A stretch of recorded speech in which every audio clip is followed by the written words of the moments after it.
So I have this really weird habit of always checking out lumber prices when I'm at a big box store or a home improvement store. I've also been collecting lumber prices from people all over the country from the lumber price tracker on my website. And I'm seeing something very interesting happening in lumber prices right now. Stick around and I'll tell you what I'm seeing.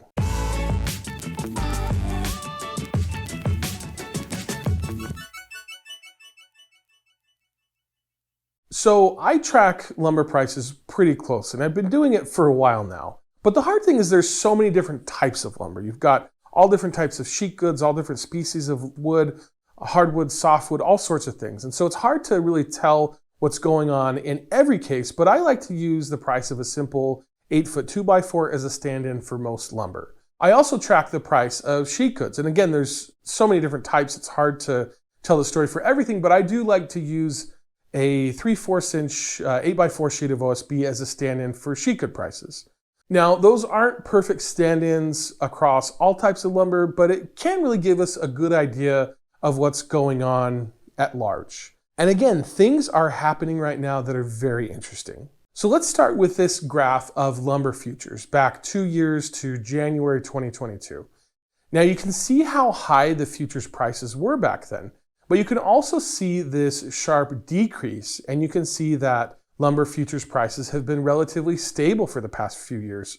But how do those lumber futures prices translate to the retail prices, or the prices that we pay at our local big box stores? Well, here is a graph of all of the data that I've gathered myself and from my lumber price tracker over the past 2 years. There are a couple of things that I want to point out here. The first is this high point. In January 2022, a regular old 2x4 was selling for $9.52. Now that is crazy. A standard 8x4 sheet of OSB was selling at its highest price in March and April of 2022 for $65.28 for one sheet. Again, that is crazy. But the other striking thing is how significantly prices have come down since then. In fact, just last week, I saw the lowest price for a 2x4 that I have seen in years at $2.67 per 8-foot board. And if you want to buy Southern Yellow Pine here in Texas, you can get a board for as low as $2.13. For OSB right now, you'll pay $23.28. So for a 2x4, you're paying 72% less from its high, and for OSB, you're paying 64% less than it was at its peak. Now this is great news, and it means that DIYers and builders like you and me can now afford to do more for less. It can also have a big impact on the cost to build a home. Pre-pandemic, it was estimated that the lumber costs to build an average size home were around $15,000. That price more than doubled over the past few years as lumber prices went out of control. Now we're coming back down, and that does have the possibility to make homes a bit more affordable. Now there is a problem.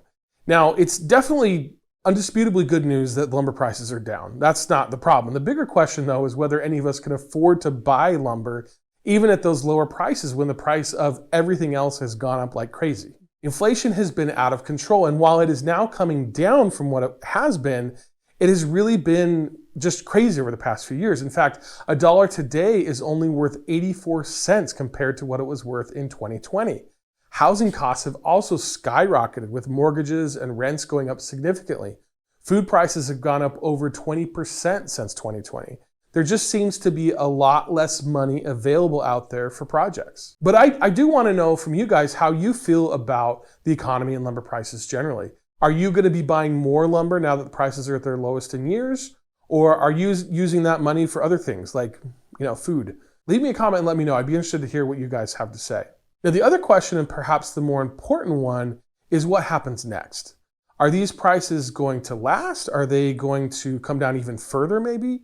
Well, there's a lot that goes into it, from new housing construction to forest management and forest fires. Interest rates are huge. But I do want to talk about one very important aspect that will impact the price of lumber in the future, and that is lumber production at lumber mills. So lumber mill production has actually gone down recently. In fact, lumber mill companies are being consolidated, meaning that you've got larger mills buying up smaller mills. There are some existing lumber mills that are curtailing their operations, meaning that they are producing less, and a few lumber mills have even shut down altogether. Now, there are a couple of reasons for this. One is that Forests in some places, especially certain parts of Canada, are seeing their logging activity restricted by the government. And that means that there are fewer logs available. And in other cases, again, especially in Canada, forest fires have eaten up a lot of timber. So there's just less for mills in some places to process. Other mills have closed because prices have come down too far and they can no longer make money. And so they have to shut down their operations. The biggest component and driver of all of this is demand for lumber. And lumber demand is down overall. There are just fewer homes being built and fewer people are taking on remodeling projects because of high interest rates, high inflation, and the state of the economy in general. And what that means is that lumber companies are not making as much money as they once were. Added to that, their expenses are generally higher because of higher labor costs and other costs. And they're also impacted by inflation. Now, I'm not saying that you should feel bad for lumber companies because let's face it, they made money hand over fist over the past few years, and they know all too well that lumber is a cyclical business. The smart lumber companies have really prepared for these lean times. But regardless, all lumber companies have to balance their revenue with their costs.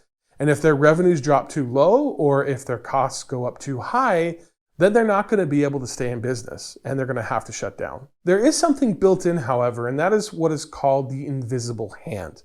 The invisible hand is a term that was first used by the father of economics, Adam Smith.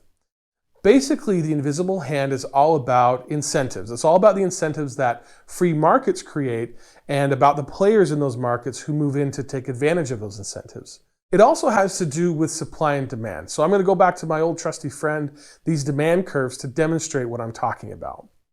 Now, these demand curves are used in economics to explain the relationship between supply, demand, and price. So here's how it works, using what's going on in lumber right now as an example. Now, if demand for lumber drops like it has over the past year or so, and the supply stays the same, then the demand curve will shift and prices will decrease. Now, for some mills, that may be annoying, but they can still operate.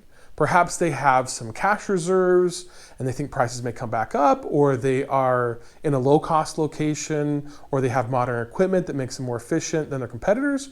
But there are other mills that this decrease in demand and prices will actually mean death. They can't stay in business, and so they don't. They shut down. The invisible hand takes them out. Now, the effect of lumber mills shutting down is that with fewer operators, the supply will decrease. And generally, when supply decreases, prices actually go up. That is if demand, of course, stays the same. But what we've seen over the past year or so is both supply and demand have gone down, which results in even lower prices. That can only continue to a point, though, because if prices get too low, too many lumber mills will have to shut down, which will reduce supply. And unless demand drops at a similar rate, prices will actually come up. And when they do, that invisible hand will encourage mills to start up again, which increases supply and pushes prices lower until mills have to shut down again. It can be a bit of a seesaw. Now, that explanation is all a bit quick and dramatic. It can take months to shut down or restart a mill, and it's not a decision taken lightly. But the principle is that the invisible hand works through those incentives. If people think that they can make more money doing something, they will move into that market and they'll do it. If they lose too much money, they will stop. Eventually, if the market is efficient and there are no shocks to the system, then prices will settle around what in economics is called an equilibrium. Equilibrium basically means a balance. And if you look over the past year, both at lumber futures prices and at actual prices, you can see that equilibrium forming. So what comes next? Well, if supply and demand stay relatively close to where they are now, then so will prices. If we see more mill closures or if there's a huge uptick in demand for lumber, then we may see prices go up if the supply can't keep up with that demand. But I want to know what you guys think. Do you think that prices now are as low as they can get, or do you think that they'll go even lower? Or do you think that they're going to kick up even higher for some reason? Let me know in the comments and tell me what you guys think is going to happen next. Now, I just want to make one last point before I wrap this thing up. Now, I've been making these lumber price videos for a few years now, and I've received thousands of comments, and a lot of them very insightful, very interesting, and I appreciate it. But I do sometimes get some comments that are a bit maybe misguided. Now, let me give you an example. During the height of kind of the lumber price, craziness, I was getting a lot of comments about how lumber mills were catching on fire, and there was some kind of conspiracy with lumber mills being, set on fire and being sabotaged, essentially. And so it's something I looked into. I actually made a video about it, looking into those comments, because it's kind of an interesting point. And if there is some kind of sabotage at lumber mills, it would be really interesting to know more about it. If you want to watch the video, you can check it out here. But the point is that lumber mills can be dangerous places and can be fire prone because of the machinery that's there, because if they're not cleaned regularly, there can be a buildup of sawdust or buildup of pitch or buildup of flammable gasoline and other liquids from the machinery. And so yes, there have been some lumber mill fires, but it's not that somebody was going out and setting those fires in order to drive the prices up. Now, I've also gotten a lot of comments from people that think that there were other nefarious things going on, that there's some kind of cabal controlling lumber prices. And I want to make it clear that I don't think that's the case, right? There are a lot of factors in it. There are a lot of traders that trade in commodities, and that can, in the short term, drive up prices. So let's talk about what happened just real quick, just so I can illustrate what I'm talking about. So lumber demand and supply were steady before 2020, for the most part. They were ups and downs. But then the COVID shutdowns hit. And so a lot of lumber mills shut down initially for a couple of weeks. Some of the Canadian mills stayed closed for much longer, and it just took some time for the lumber mills to start up again. Part of the problem was that there was a thought that the economy was going to crash, and there was a thought that there wasn't going to be demand for lumber anymore. And so in addition to some lumber mills shutting down for a short period of time because of COVID requirements, there were also some lumber mills that weren't producing much because they thought that there was going to be a shift in the economy. Well, the exact opposite happened, right? A ton of people were home all by themselves, staring at their four walls, and decided that they were going to do a lot of home remodeling. In addition to that, you had a lot of people who were living in cities, decided that they hated it, wanted to move to suburbs in the country, and so that caused kind of a housing boom. And so both of those things happened at the same time. There was a higher demand for lumber, and there was a reduced supply of lumber. And what is that? That is a recipe for increased prices. And that's exactly what happened. And that lasted through the economy for a while. Now, at the time, people said that lumber companies were price gouging, and maybe they were, but there was a lot happening, including logistical and transportation issues. And at the end of the day, lumber is a tough business, and it requires a lot of work, and the margins tend to be pretty thin. So why would I, as a lumber producer, why would I sell my lumber to you for $2 when the guy over here is willing to pay $3 or $5 or $8? I'm going to go with the best deal as a reward for my hard work. That's the free market. That's the invisible hand. Now, if people see that they're selling boards for $9 and they see an opportunity to make money for themselves, then they may open up a new lumber mill or expand their existing mill to produce more, to take advantage of that incentive. And again, that's the invisible hand at work, and that reduces prices because of that additional supply. And eventually it settles into an equilibrium, albeit a much higher equilibrium, and that's what we saw for a while. Now, again, because of some of the logistics challenges, there were wild swings up and down, but over the past year, we're really seeing that slow down. Now, some of those prices at the time, I remember they were a bit sticky, and what that meant is that they didn't come down as quickly as we would have hoped. There were a lot of people that suffered because they couldn't afford the higher prices. Now, if you don't like higher prices, you should vote with your feet, and that's what a lot of people did. They didn't buy the lumber at those high prices, and then what happened was eventually the prices came down, and that again is the invisible hand working on the economy. So I hope that helps you kind of understand what's going on in the lumber market right now, what happened over the past few years. And I'm working, though, on a video right now that's going to really explain what I think is going to happen next, right? There is a lot to consider, from housing shortages to new home construction, to interest rates, remodeling, and even forest fires. So be sure to subscribe to my channel and get notified to see that video when it comes out.